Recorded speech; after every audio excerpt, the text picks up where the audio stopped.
안녕하세요. 기독교 기본교리 강좌 7번째 시간을 시작하겠습니다. 7번째 교리 강좌의 주제는 예배입니다. 이번 시간에 우리가 예배란 무엇인가에 대해서 또 배우고 생각해 볼 텐데요. 먼저 이 단어의 사전적 의미를 찾는 것에서 출발하면 좋겠습니다. 한글 성경에 예배하다라고 번역된 이 헬라어 단어는 프로스큐네오라고 하는 단어입니다. 영어로는 이제 월십이라고 번역이 되는데요.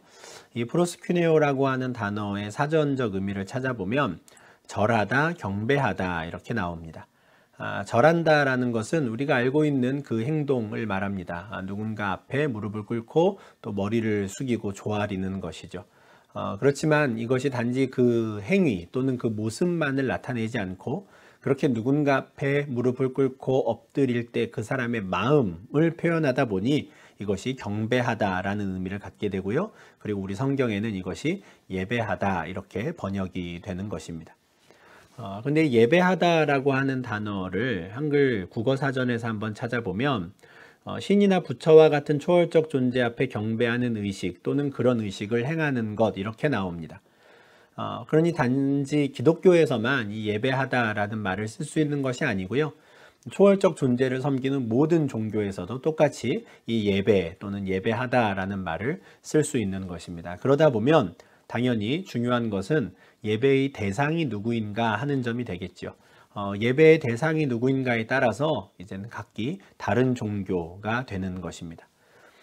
기독교에서 예배가의 대상이 되는 분은 삼위일체 하나님이십니다. 지금까지 거듭해서 계속 말씀드렸던 내용인데요. 특별히 삼위일체 하나님이라는 주제에서 우리가 배울 때 이 삼위일체 하나님이야말로 기독교를 다른 종교와 구분시켜주는 가장 분명한 차이다라고 말씀드린 바가 있습니다. 성부, 성자, 성령 하나님께서 각각 따로 계시지만 이 세 분이 함께 우리는 유일한 여호와이시다라고 말씀하는 것. 이것이 바로 삼위일체 하나님이라고 말씀드렸는데요. 바로 이 삼위일체 하나님께서 우리의 예배의 대상이 되십니다. 또한 이 삼위 하나님께서 직접 구약의 이스라엘 백성들에게 너희는 나만을 섬겨라 라고 말씀하신 적이 있기 때문에 더더욱 우리는 이분들만을, 삼위일체 하나님만을 우리 예배의 대상으로 삼습니다.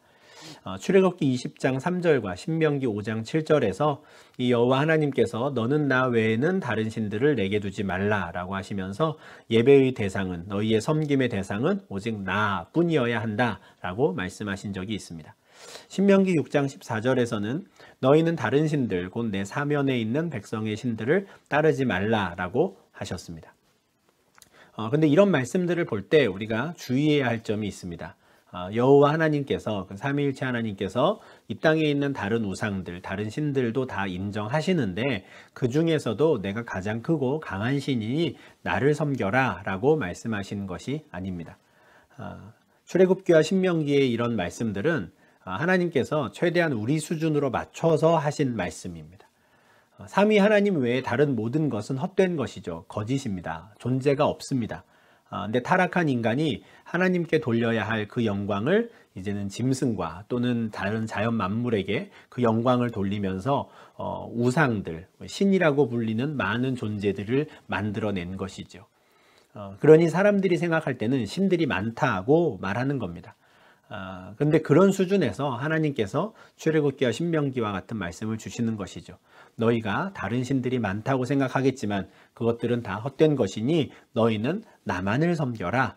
혹시 너희 옆에 있는 백성들은 다른 신들을 따르더라도 쫓더라도 너희들은 그 신을 섬기지 말고 나만을 섬겨라 라고 구체적으로 말씀해 주시는 겁니다. 하나님께서 당신의 백성들에게 너희는 나만을 섬겨라 라고 말씀하신 것인데, 그렇다면 하나님께서는 왜 이런 말씀을 하셨을까? 왜 이스라엘 백성들, 구약의 하나님의 백성은 여호와 하나님만을 섬겨야 했을까? 하나님과 이스라엘 백성들, 구약의 하나님 백성들이 특별한 관계를 가졌었기 때문에 그렇습니다.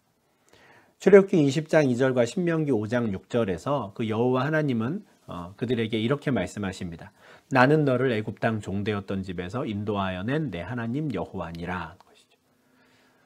너희는 나 외에는 다른 신들을 내게 있게 말지니라 라고 말씀하셨던 그분이 그 말씀을 하시기 전에 먼저 어떻게 하셨습니까? 그들을 애굽 땅 종되었던 집에서 인도해 내주셨습니다. 이미 먼저 은혜를 베풀어 주시고 이미 구원해 주신 것이죠. 내가 너희를 구원하였으니 너희는 나만을 섬겨라 라고 말씀하시는 겁니다. 그리고 시간을 거슬러 올라가 창세기 1장 1절에서는 바로 그 하나님께서 천지를 창조한 분이기도 하시다라는 것을 우리에게 말씀하십니다. 그러니 구약의 하나님의 백성들, 이스라엘 백성들은 여호와 하나님을, 삼위 하나님을 우리의 구원자로 또 우리의 창조자로 함께 섬기고 그분만을 예배해야 했던 것이죠. 근데 이것은 구약의 이스라엘만이 아닙니다. 신약에서도 마찬가지입니다. 사도행전의 17장에 보면 사도 바울이 아테네 사람들에게 복음을 전하면서 우리가 섬겨야 하는, 우리가 예배해야 하는 하나님을 이렇게 설명합니다. 그분은 우주와 그 가운데 있는 만물을 지으신 분이시다. 그분은 천지의 주제이시며 만민에게 생명과 호흡과 만물을 친히 주신 분이시다. 이렇게 말하죠. 아테네 사람들에게 너희의 창조자가 계신데 그분을 예배해라. 이렇게 말하는 겁니다. 요한계시록 5장 13절에서는 우리의 구원자 되신 어린 양 예수 그리스도가 구체적으로 등장합니다. 보좌에 앉으신 이와 어린 양에게 찬송과 존귀와 영광과 권능을 세세토록 돌릴지어다. 보좌에 앉으신 성부 하나님만이 아니라 성자 예수 그리스도, 어린 양 되신 그 예수님도 우리의 찬송과 존귀와 영광과 권능을 돌릴 그 대상, 예배의 대상이 되신다라는 것이죠. 여기에 성령 하나님은 등장하지 않지만 우리가 이미 삼위일체 하나님에 대해서 배울 때 말씀드린 것처럼 또 다른 보혜사이신 성령님은 어린 양 예수 그리스도와 같은 분이시기에, 동급이시기에 우리는 그 삼위 하나님 모두가 우리의 예배의 대상이 된다라고 이야기하는 것입니다. 사실 이것은 예수 믿는 사람들 또는 하나님의 백성들에게만 해당되는 내용은 아닙니다.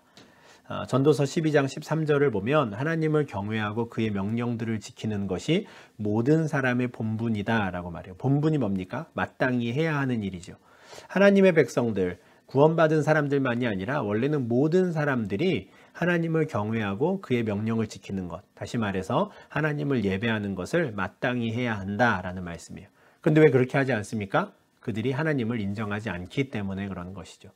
그래서 바울은 고린도전서 10장 31절에서 너희들만이라도 창조주 하나님을 이제 알게 되었고 우리의 구원자 삼위 하나님을 이제 알게 된 너희들만이라도 먹든지 마시든지 무엇을 하든지 다 하나님의 영광을 위해서 이제는 살아라. 이제는 너희의 뜻대로 살며 너희의 욕심대로 이것저것 다른 우상들을 섬기지 말고 오직 여호와 하나님만을 섬기고 하나님의 영광을 위하여 살아라. 이렇게 당부하는 것이죠.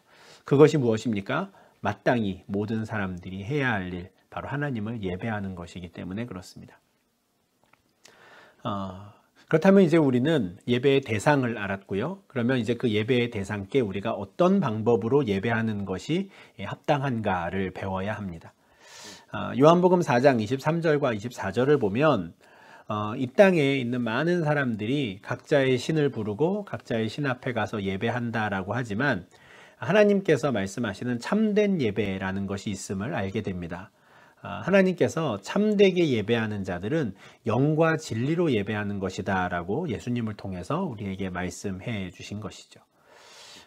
하나님께서 영과 진리로 이렇게 참된 예배를 하는 사람들을 찾고 계시다라는 것인데 왜 우리가 영과 진리로 예배해야만 하나님 앞에 참된 예배로 인정받는 것인가? 바로 하나님께서 영이시기 때문입니다.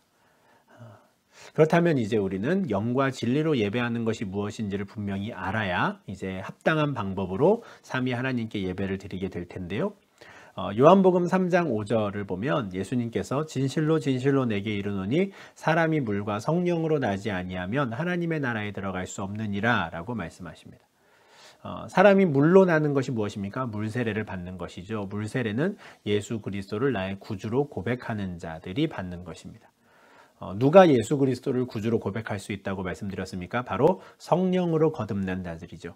성령으로 아니하고는 누구든지 예수를 주시라고 할 수 없기 때문에 그렇습니다. 예수님께서 영과 진리로 예배해라 라고 할 때 이 영과 진리는 성령 하나님과 진리이신 예수 그리스도를 말씀합니다. 참된 예배자는 성령 하나님과 예수 그리스도로 말미암아 거듭난 자들, 그들만이 하나님 앞에 참된 예배를 드릴 수 있는 자들이다. 이런 말씀입니다. 그러니 예배의 방법에서 가장 중요한 것은 무엇입니까? 예배자 그 자체입니다. 누가 예배를 드리는 사람인가가 제일 중요한 것이에요. 예배 드리는 사람이 영과 진리로 거듭난 사람이라면 그 사람의 예배를 하나님께서 받으시는 것이죠. 영과 진리로 거듭난 자, 물과 성령으로 거듭난 자들은 이제는 성령 하나님과 함께 하셔서 영이신 하나님께 예배할 수 있는 겁니다. 인간이 타락한 이후에 더 이상 하나님의 영이 인간과 함께 할 수 없었는데 영과 진리로 거듭난 자들은 성령 하나님께서 함께 하시고 예수 그리스도와 이제는 연합하여서 영이신 하나님께 나아가 그분께 예배할 수 있는 것이죠. 그러니 그것만이 참된 예배, 합당한 예배가 되는 것입니다. 그런데 예배의 종류를 크게 두 가지로 구분하여서 말씀드릴 수 있습니다. 7번째 교리 강좌 주제로 지금 예배를 선정하였는데요. 이것도 마찬가지로 둘로 구분해서 보도록 하겠습니다. 먼저 첫 번째 영상에서는 이 공예배에 대해서 저희가 배우고요. 두 번째 영상에서는 영적 예배로서의 이 신앙생활에 대해서 좀 말씀을 드릴 텐데요. 먼저 공예배라는 것에 대해서 한번 생각해 보면 좋겠습니다. 앞에서 했던 내용을 잠깐 정리한다면 영과 진리로 거듭난 사람들이 삼위 하나님께 예배드리는 것, 이것이 영이신 하나님께서 받으실 합당한 예배인데요. 하나님께서는 그렇게 거듭난 자들, 구원받은 하나님의 백성들이 한 사람 한 사람 따로따로 흩어져서 예배드리는 것보다는 시간을 정하고 장소를 정하여서 다 같이 모여서 함께 예배하기를 원하셨습니다. 이것은 하나님이 그냥 그렇게 정하신 방법이지요. 신명기 16장 16절과 17절에서 이제 가나안 땅에 들어가는 이스라엘 백성들, 애굽 땅 종되었던 곳에서 구원해 내셔서 그렇게 구원받은 자들이 하나님의 나라 가나안 땅에 들어가서 살면 이렇게 예배해라 라고 알려주신 말씀이 이렇습니다. 너희 가운데 모든 남자는 1년에 3번 곧 무교절과 칠칠절과 초막절에 내 하나님 여호와께서 택하신 곳에서 여호와를 배워라 라는 것이죠. 하나님께서 시기를 정해 주십니다. 언제 모일 것인가, 그리고 어디에 모일 것인가. 너희 하나님 여호와께서 택하신 곳에서 모여라. 내가 장소를 정해 줄 테니 그곳에 1년에 3번 너희들은 반드시 모여서 나를 예배해라 라고 하신 말씀이죠. 그런데 그들이 모일 때 중요한 점이 하나 있습니다. 빈손으로 여호와를 뵈러 오면 안 됩니다. 각 사람이 1년 동안 흩어져 사는 동안에 하나님께서 주신 복을 따라서 힘껏 하나님께 드릴 예물을 가지고 나와야 하는 것이죠. 흩어져 있던 1년 동안 하나님께서 나를 이렇게 축복하시고 은혜를 주셨습니다. 각자 주신 복을 따라서 힘대로 예물을 준비하여 와서 1년에 3번 하나님께 드리고 하나님께 얼굴을 보여라. 이것이 바로 공예배의 시작이 되겠습니다. 이것이 예배의 종류 첫 번째이고요. 또 다른 예배가 있습니다. 1년에 3번 모여서 하나님의 백성들이 하나님을 뵙게 되고 하겠지만 더 많은 시간을 어떻게 합니까? 흩어져서 살았죠. 로마서 12장 1절과 2절에는 이처럼 하나님의 백성들이 모여서 함께 공적인 예배로 모이는 시간 외에 흩어져 있을 때에는 어떻게 해야 하는가, 영적 예배에 대해서 이렇게 말씀합니다. 그러므로 형제들아 내가 하나님의 모든 자비하심으로 너희를 권하노니 너희 몸을 하나님이 기뻐하시는 거룩한 산 제물로 드리라. 이는 너희가 드릴 영적 예배니라. 너희는 이 세대를 본받지 말고 오직 마음을 새롭게 함으로 변화를 받아 하나님의 선하시고 기뻐하시고 온전하신 뜻이 무엇인지 분별하도록 하라. 이게 두 번째 예배입니다. 함께 모여서 예배드리고요. 또 흩어졌을 때에는 각자의 몸을 하나님이 기뻐하시는 거룩한 산 제물로 드리는 영적 예배를 드려야 하는 것이죠. 이 영적 예배에 대해서는 이제 두 번째 예배에 관한 영상에서 보겠고요. 이제 이번 시간에는 공예배에 관한 내용을 볼 텐데, 사실 공예배와 영적 예배, 이 두 예배 중에 어떤 것이든지 간에 이 예배를 드리는 이유는 동일합니다. 그것은 바로 감사이죠. 시편 50편 23절에 감사로 제사를 드리는 자가 나를 영화롭게 하나니 그의 행위를 옳게 하는 자에게 내가 하나님의 구원을 보이리라 라고 말씀합니다. 하나님을 영화롭게 하는 것, 하나님께서 받으시는 영광, 누가 그 영광을 드릴 수 있습니까? 감사로 제사를 드리는 사람입니다. 시편 100편 4절도 그의 앞에 나아갈 때는 어떻게 나아가라고 합니까? 감사함으로 나아가라 라고 합니다. 그러고 보니 앞서 공예배의 시작을 말씀드릴 때에도 하나님께서 가나안 땅에 들어간 이스라엘 백성들에게 1년에 3번 내가 정한 곳에 모여서 너희는 예배해라 라고 하실 때 뭐라 그러셨습니까? 그때 빈손으로 오지 말고 1년 동안 너희에게 주신 복을 따라 힘대로 예물을 준비하여 나오라는 것이죠. 그 예물에 무엇을 담는 겁니까? 지난 1년 동안 나에게 축복해 주신 그 은혜에 대한 감사를 담아서 나오는 것이죠. 그러니까 1년에 3번 구약의 백성들은 공예배 때 나오면서 예물을 준비하는데 그때 감사의 마음을 담아서 감사함으로 와서 제사를 드려야 하는 겁니다. 하나님께서 우리에게 이런 은혜를 베풀어 주셨습니다. 이미 그분은 애굽 땅 종되었던 집에서 우리를 인도해 내신 분입니다. 그리고 가나안 땅에 인도하셔서 지금까지 우리의 가족을 위해 이런 일들을 행하셨습니다. 내가 그분께 감사하기 위해 이 자리에 나왔습니다. 이것이 바로 공예배를 드리는, 그리고 우리가 흩어졌을 때 우리 몸을 거룩한 산 제물로 드리는 영적인 예배의 이유가 되어야 하는 것이죠. 다른 것이 없습니다. 만약에 예배를 드리지 않으면 하나님이 나를 혼내실까봐, 또는 예배를 드리지 않으면 하나님이 나를 축복하지 않으실까봐, 이것은 참된 예배의 이유가 아닙니다. 합당한 예배가 될 수가 없는 것이죠. 합당한 예배는 무엇입니까? 감사로 드려지는 예배입니다. 근데 시편 50편 23절에는 이 제사를 드린다라고 하는데요. 사실 이 공예배는 좀 제사와는 조금 다른 것입니다. 공예배가 무엇인가에 대해서 좀 구체적으로 우리가 내용을 보면 좋겠는데요. 이 공예배라고 하는 말은 공동예배 또는 공식예배라는 말을 이제 줄여서 공예배라고 합니다. 한 교회 공동체가, 지역에 있는 교회 공동체가 공식적으로 정한 예배인 것이죠.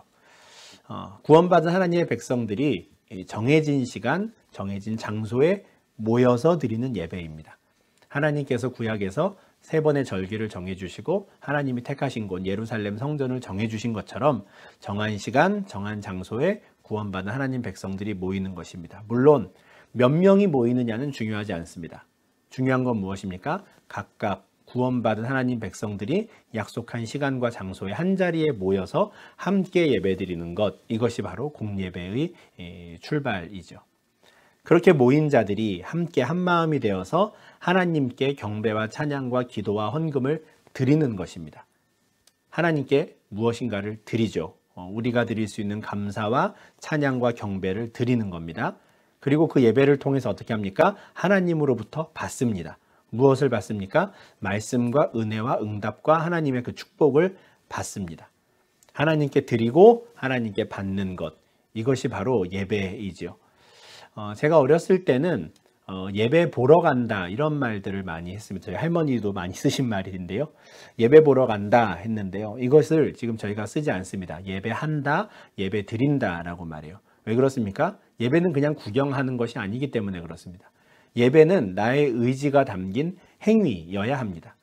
내가 감사함으로 주 앞에 나와서 시간을 지켜 정한 장소에 모여서 경배와 찬양과 기도와 헌금을 하나님께 드리러 나오는 것입니다. 그리고 그렇게 드리는 하나님의 백성들을 보고 하나님께서 기뻐하시며 그들에게 말씀을 통해 은혜와 응답과 축복을 주시는 것이죠. 그럼 그것을 다시 받는 겁니다.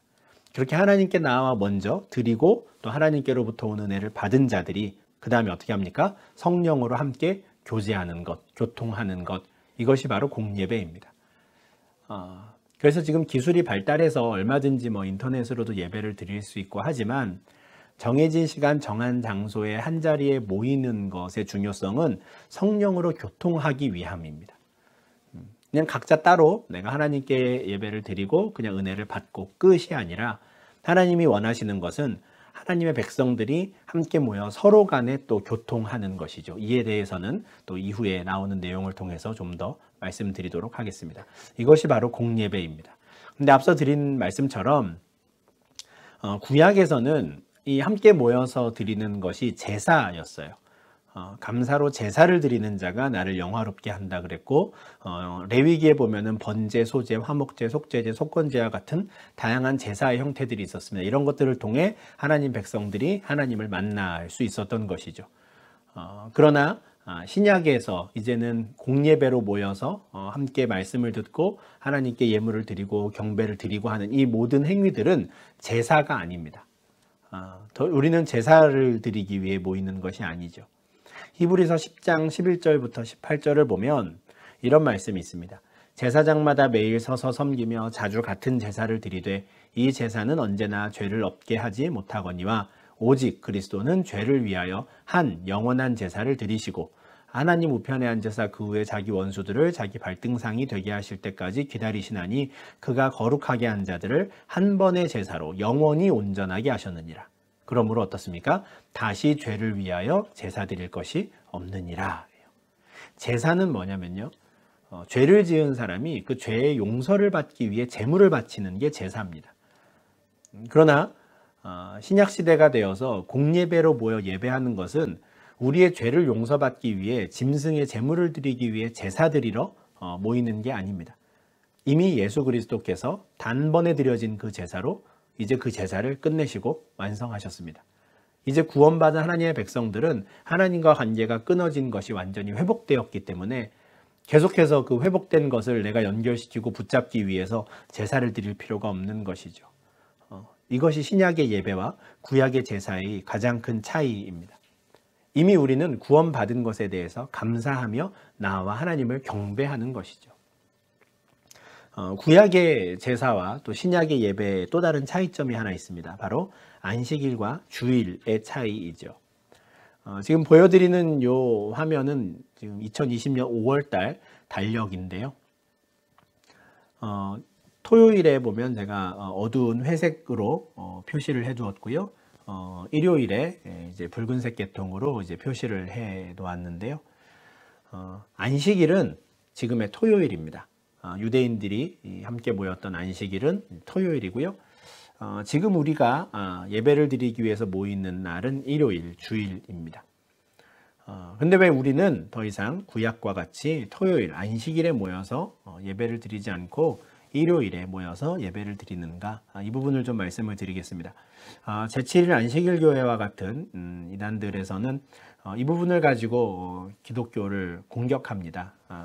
너희들은 안식일을 거룩히 지키라 라고 하는 그 하나님 말씀을 어긴다라는 것이죠. 하나님은 안식일에 예배드리라고 하였는데 왜 너희는 일요일에 예배를 드리느냐, 이러면서 그 근원을 이제 로마 시대까지로 끌고 올라갑니다. 로마 시대 때 기독교가 국교화가 되면서 원래 그때까지는 일요일은 태양을 섬기는 태양신의 날이었는데 태양신 대신에 이제는 하나님을 섬기는 것으로 바꿨을 뿐이다. 그러니 일요일 날 예배 드리는 것은 하나님이 원하시는 것이 아니라 태양신을 섬기는 우상의 문화이니 우리는 토요일 날 안식일에 예배 드려야 한다라고 그들은 이야기를 합니다. 그러나 과연 그러한가, 이 부분을 말씀을 통해서 성경 구절을 통해서 좀 설명을 드리겠습니다. 하나님께서 구약의 이스라엘 백성들에게 안식일을 지키라라고 말씀하신 것은 사실입니다. 십계명에도 있는 말씀이죠. 출애굽기 20장 8절부터 10절인데요. 안식일을 기억하여 거룩하게 지키라 라고 하셨습니다. 그리고 안식일을 기억하여 거룩하게 지키는 구체적인 방법으로 그날은 아무 일도 하지 말아라 라고 하세요. 이날은 다른 날과는 다르게 지내라 라는 것인데 엿새 동안 일요일부터 금요일까지는 모든 일을 힘써 행하라 라고 해요. 최선을 다해서 일해라. 그런데 안식일에는 아무 일도 하지 마라. 아무 일도 하지 않음으로써 제가 안식일을 기억하여 거룩하게 지키는 사람입니다 라는 것을 드러내라고 하신 것이죠. 그 이유를 20장 11절에서 말씀하시는데 그 이유가 이렇습니다. 그 이유는 엿새 동안에 나 여호와가 하늘과 땅과 바다와 그 가운데 모든 것을 만들고 일곱째 날에 쉬었음이라. 그러므로 나 여호와가 안식일을 복되게 하여 그날을 거룩하게 하였느니라. 이렇게 말씀합니다. 내가 엿새 동안 열심히 일하고 일곱째 날 쉬고 그날을 복 주었으니 너희도 일곱째 날 쉬어라 라는 것이죠. 왜 안식일을 지키라고 하셨습니까? 하나님의 창조 사역을 기억하라 라는 겁니다. 우리가 예배의 대상으로서 삼위 하나님을 삼았는데요. 우리가 그 예배의 대상으로 삼은 삼위 하나님께서 무엇을 하셨습니까? 온 세상을 창조하신 분이셨죠. 그 창조하신 그 여호와 하나님을 생각하며 일곱째 날 쉬어라 라고 안식일을 말씀하셨습니다. 근데 특이한 것은 신명기 5장에서 십계명이 다시 언급이 되면서 안식일을 지켜야 하는 이유가 새롭게 달라진다는 점입니다. 달라졌다기보다는 또 다른 의미가 더 부여된 것인데요. 신명기 5장 12절부터 14절까지는 앞서 출애굽기 20장에서 보았던 것과 똑같은 말씀이 있습니다.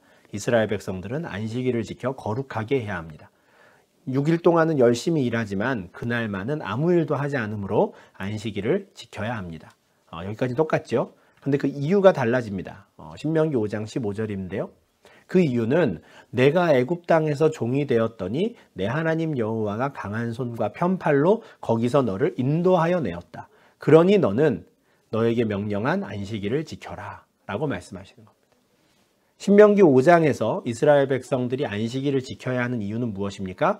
그들이 하나님께 구원받은 자들임을 기억하고 그들이 하나님께서 애굽 땅 종되었던 집에서 인도해낸 분임을 기억하고 그 구원하신 하나님을 기억하며 안식일을 지켜라 라는 거예요. 출애굽기에서는 창조주 하나님을 기억하고요. 신명기에서는 구원자 하나님을 기억하며 안식일을 지켜라 라고 하신 것이죠. 안식일을 지키는 이유가 이렇게 두 가지가 되는 겁니다. 창조만이 아니라 구원하신 하나님을 기억해야 하는 것이죠. 그런데 예수님께서 이 구원을 다 완성하시고 예수님이 죽으시고 부활하시고 승천하신 이후에 이 땅에 남겨진 사도들을 통해서 복음이 전파되었습니다. 그리고 그 사도들을 통해서 지중해 연안에 많은 교회들이 세워졌는데 그 교회의 모습을 보면 아주 특이한 점이 하나 있습니다. 사도행전 20장 7절에 보면 그 주간의 첫날에 우리가 떡을 떼려고 모였다라고 말해요. 안식일날 모인 게 아닙니다. 그 주간의 첫날이라는 것은 안식일 다음 날이에요. 원래 헬라어를 보면 안식 후 첫날 이렇게 되어 있는데요. 일요일을 말하는 것이죠. 한 주간의 마지막 날이 토요일 안식일인데 첫날 일요일에 우리가 모여서 떡을 떼려고 했다. 그때 바울이 우리에게 설교를 했다라고 말합니다. 고린도전서 16장 1절과 2절을 보면 이것이 지중해에 있는 많은 교회들의 모임의 형태라는 것을 알 수 있는데요. 바울이 고린도 교회의 헌금에 대해서 이야기를 하면서 내가 갈라디아 교인들에게도 이렇게 말했는데 너희도 똑같이 이렇게 하면 좋겠다라고 말해요. 그 헌금하는 방법이 뭡니까? 너희가 매주 첫날 모일 때 너희 수입에 따라서 헌금을 해라 이렇게 말해요. 무슨 말입니까? 갈라디아 교인들도 그렇고 고린도 교인들도 이미 그들이 매주 첫날 모이고 있었던 겁니다. 일요일에 모이고 있었던 것이죠. 누군가가 하는 말처럼 이단들이 하는 말처럼 성도들이 일요일에 모여서 매주의 첫날 모여서 예배드리기 시작한 것은 로마 제국 후반 4세기 후반기에 기독교가 공인된 이후에서야 비로소 일어난 일이 아닙니다. 이미 사도시대 때부터 초대교회 때부터 성도들은 매주 첫날 모였습니다. 물론 사도 바울이 전도여행을 다닐 때의 모습을 보면 꼭 안식일을 맞아 유대인들의 회당을 찾아갑니다. 그리고 그 예식에도 참여하죠. 당연히 그들은 그 일들을 합니다. 왜 그렇습니까? 바울은 유대인이었으니까요. 자신의 민족적인 정체성을 그대로 지켜가며 또한 그 주의 첫날에도 또 모인 겁니다. 이방인들은 어땠을까요? 원래부터 안식일을 지켜서 회당에 갔던 자들은 또 할 수도 있었겠죠. 그러나 원래부터 유대교에 몸담지 않았던 자들, 그 사람들은 매주간 첫날 모이는 것으로 그들의 모임을 계속해서 이어갔던 것입니다. 그러면 이들은 왜 그 주간에 첫날 모였을까? 안식 후 다음 날 모였을까? 안식 후 첫날이 무슨 날이었습니까? 예수님이 부활하신 날이죠. 마태, 마가, 누가, 요한복음은 모두 이것을 아주 분명하게 증거합니다. 예수님께서 부활하신 날은 안식일이 다 지난 안식 후 첫날이었다라고 거듭해서 모든 복음서가 이야기하죠. 이것이 바로 초대교회 성도들이 매주의 첫날 모인 이유입니다. 이미 우리는 앞서 신명기에서 하나님께서 안식일을 거룩하게 지키라라고 하신 그 이유가 창조만이 아니라 하나님의 구원 사역을 기억하여 안식일을 지키라라고 하신 말씀을 우리가 보았습니다. 하나님께서 이스라엘 백성들을 구원해 내신 것을 기억하여 안식일을 지키라고 하셨는데 하나님께서 예수 그리스도를 통하여 이 땅에 있는 모든 하나님의 백성들을 구원하신 그 구원의 사역을 완성하신 날이 언제입니까? 안식 후 첫날이지요. 그날이 언제입니까? 그 주간의 첫날이 되는 겁니다. 초대교회 성도들은 예수님께서 부활하신 날을 기념하여서 안식 후 첫날 모이기 시작했습니다. 그리고 그것이 지금까지도 일요일, 우리가 주님의 날이라고 부르는 그 주일에 모여서 성도들이 예배드리는 이유가 되는 것이죠. 물론 꼭 일요일이 아니면은 주일이 아니면은 예배가 아니다 이런 건 아닙니다. 월요일도 예배드릴 수 있고요, 화요일도 예배드릴 수 있고 토요일도 예배드릴 수 있습니다. 날짜가 중요한 건 아닙니다. 다만 주일이 아니라 안식일만 예배를 드리는 날이다라고 고집하는 자들, 그것만을 주장하는 자들의 주장을 가만히 보면 그 주장이 잘못된, 틀린 이유는 날짜의 문제가 아닙니다. 안식일이 날 예배 드려야 하고 주일은 아니다라고 말하는 그들의 설명을 가만히 들여다보면 예수 그리스도께서 안식 후 첫날 부활하심으로 구원 사역을 완성하셨다라는 것을 완전히 인정하지 않는 자들입니다. 아직 구원이 완성되지 않았다라고 보는 거예요. 그러니 아직 여전히 안식일을 지켜야 한다라는 것이죠. 그러나 예수님은 분명히 말씀하십니다. 마태복음 5장 17절과 18절에서 내가 이 땅에 온 것은 율법을 완전하게 하기 위함이고 내가 이것을 다 이루겠다라고 하셨고요. 로마서 10장 4절에서도 그리스도는 율법의 마침이 되신다라고 해요. 그리스도께서 행하신 모든 일은 완전합니다. 완전하게 구원 사역을 다 이루셨기에 그날을 기념하여서 안식 후 첫날, 그 주간의 첫날인 지금의 일요일, 주일에 신약의 성도들은 모여서 예배하기 시작했던 것이죠. 거듭 말씀드리지만 날짜의 문제가 아닙니다. 이것은 안식일을 고집하는 자들은 그리스도께서 율법의 완성이시오 율법의 마침인 것을 부인하는 자들이기에 문제가 되는 것입니다. 골로새서 2장 16절과 17절에는 먹고 마시는 것과 절기나 초하루나 안식일을 이유로 누구든지 너희를 비판하지 못하게 하라 이렇게 말씀합니다.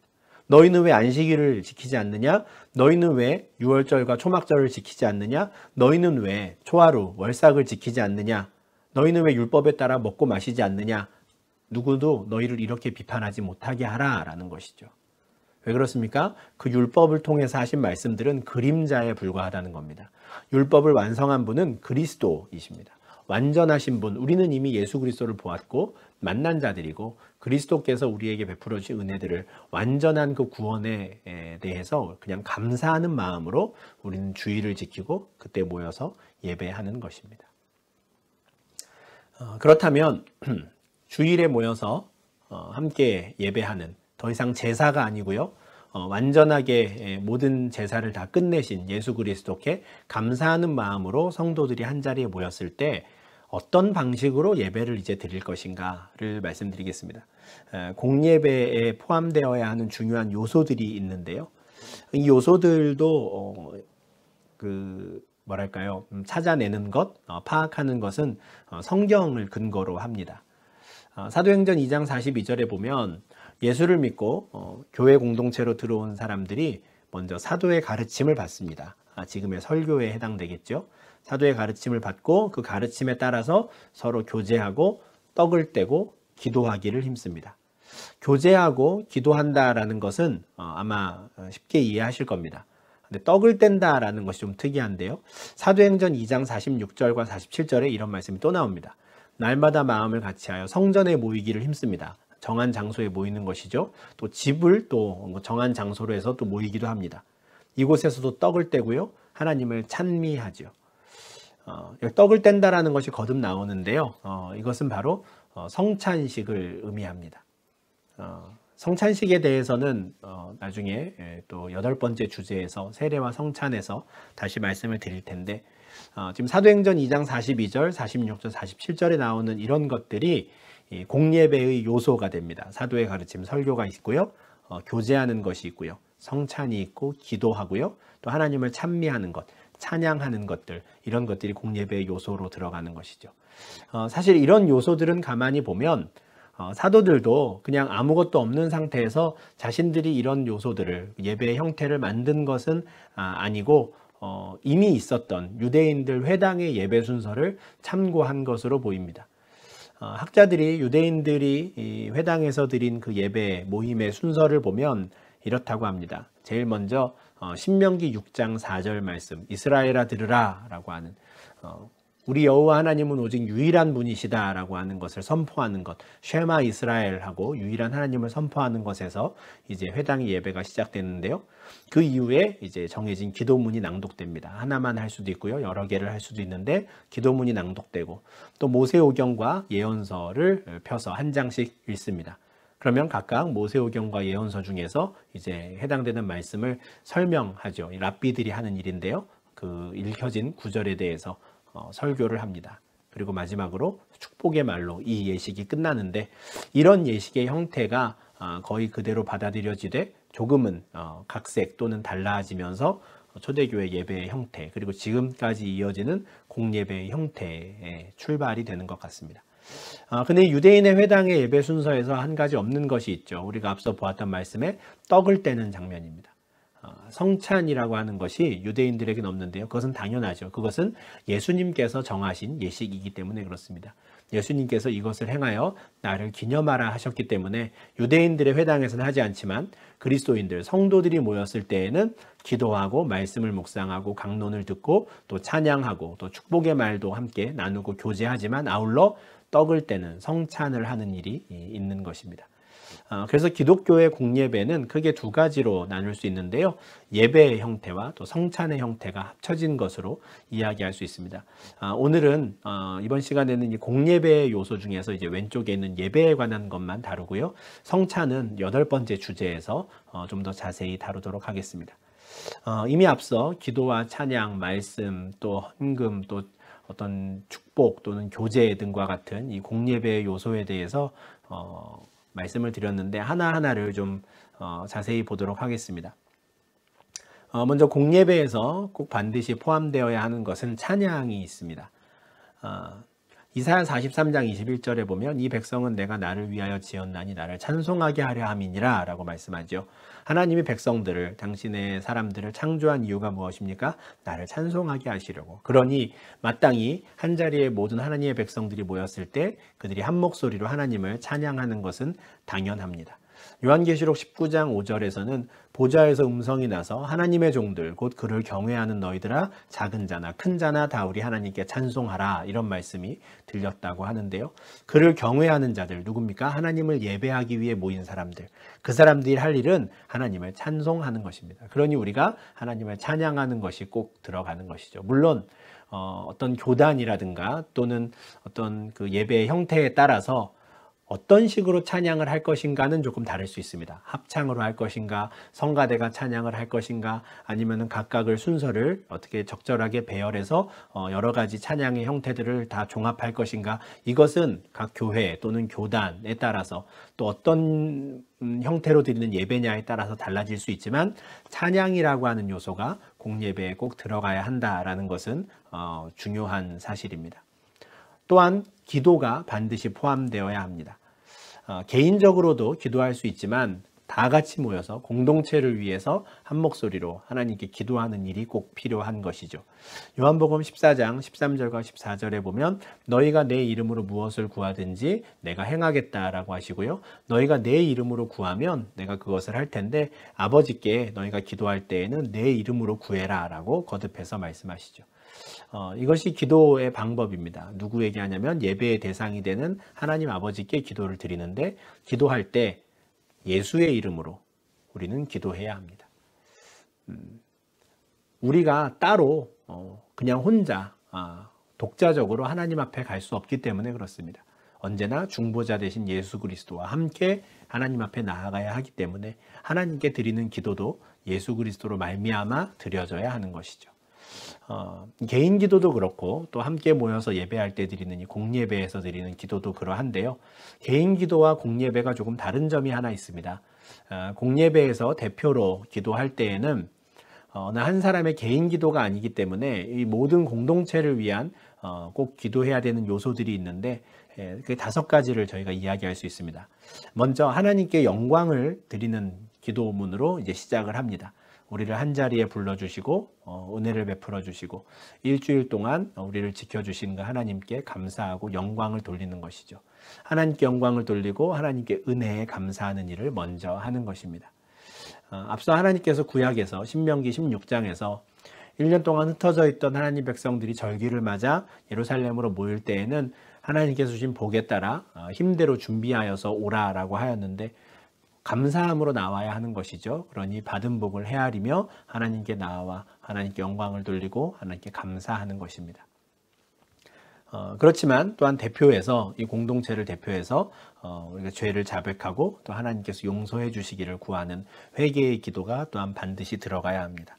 하나님께서 우리를 사랑하시고 또 은혜를 베풀어 주셨으나 우리는 오직 하나님만을 섬기지 못하고 다른 것들을 섬겼던 모습이 있거나 또 하나님 말씀에 또 합당하게 살지 못했던 것들이 있다면 하나님께 용서를 구하고 또 회개하는 그 기도가 반드시 있어야 하는 것이죠. 그리고 하나님께서 다시 한번 우리에게 은혜와 축복을 해주시기를 간구하고요. 나 개인뿐 아니라 우리 가정 또 이 자리에 모인 교회 그리고 우리가 속한 국가와 온 세계를 위해서 간구하는 중보 기도의 역할도 또 함께 포함되어야 합니다. 이와 같은 요소들이 이제 공적으로 다 같이 모여서 예배드릴 때 대표해서 기도하는 분들이 이제 다 염두에 두고 기도하셔야 되는 내용들인데요. 이 모든 기도들이 누구의 이름으로 드려져야 합니까? 예수의 이름으로 드려져야 하는 겁니다. 그래야 중보자 예수님께서 이제 삼위 하나님께 그 기도를 우리가 함께 드릴 수 있기 때문에 그렇습니다. 또 다른 공예배의 요소로는 설교가 있습니다. 앞서 공예배는 하나님의 백성들이 정한 시간, 정한 장소에 한자리에 모여서 하나님께 드리고 또 하나님께로부터 받는 시간이라고 말씀드렸죠. 앞서 찬양과 기도를 하나님께 드리는 것이라고 한다면 이제 설교는 하나님께로부터 받는 것이 됩니다. 설교는 하나님의 은혜의 방편, 하나님께서 우리에게 은혜를 베풀어 주시는 도구가 되는데요. 그 이유는 성경을 통해서 우리는 구원에 이르는 지혜를 배울 수 있기 때문에 그렇습니다. 이미 구원받은 자라 하더라도 성경을 통해 계속해서 우리가 설교 말씀을 듣고 또 성경을 묵상해야 하는 이유는 이 성경을 통해 우리는 교훈을 얻고요. 책망과 바르게 함과 의로 교육함을 얻을 수 있기 때문에 그렇습니다. 그러니까 성경은 누군가를 구원에 이르게 할 뿐 아니라 구원받은 자들을 교육하는 교과서가 되는 것이죠. 그래서 그 성경 말씀을 잘 배우고 익혀야 하나님의 사람으로 온전하게 될 수 있는 것입니다. 성령 하나님께서 모든 하나님의 백성들과 함께 하시며 예수께서 하신 말씀들을 가르치시고 생각나고 깨우치게 하시니 우리는 각자 성경을 읽을 때에 성령님의 조명하심을 구하여서 바른 하나님의 말씀을 깨달을 수 있도록 우리는 기도해야 합니다. 그러나 공예배 시간에 또 목사를 통해서 선포되는 그 설교를 통해서 우리는 이 교훈과 책망과 바르게 함과 의로 교육함을 받을 수 있고요. 또 하나님의 사람으로 온전하게 될 수 있는 그 배움을 얻을 수 있습니다.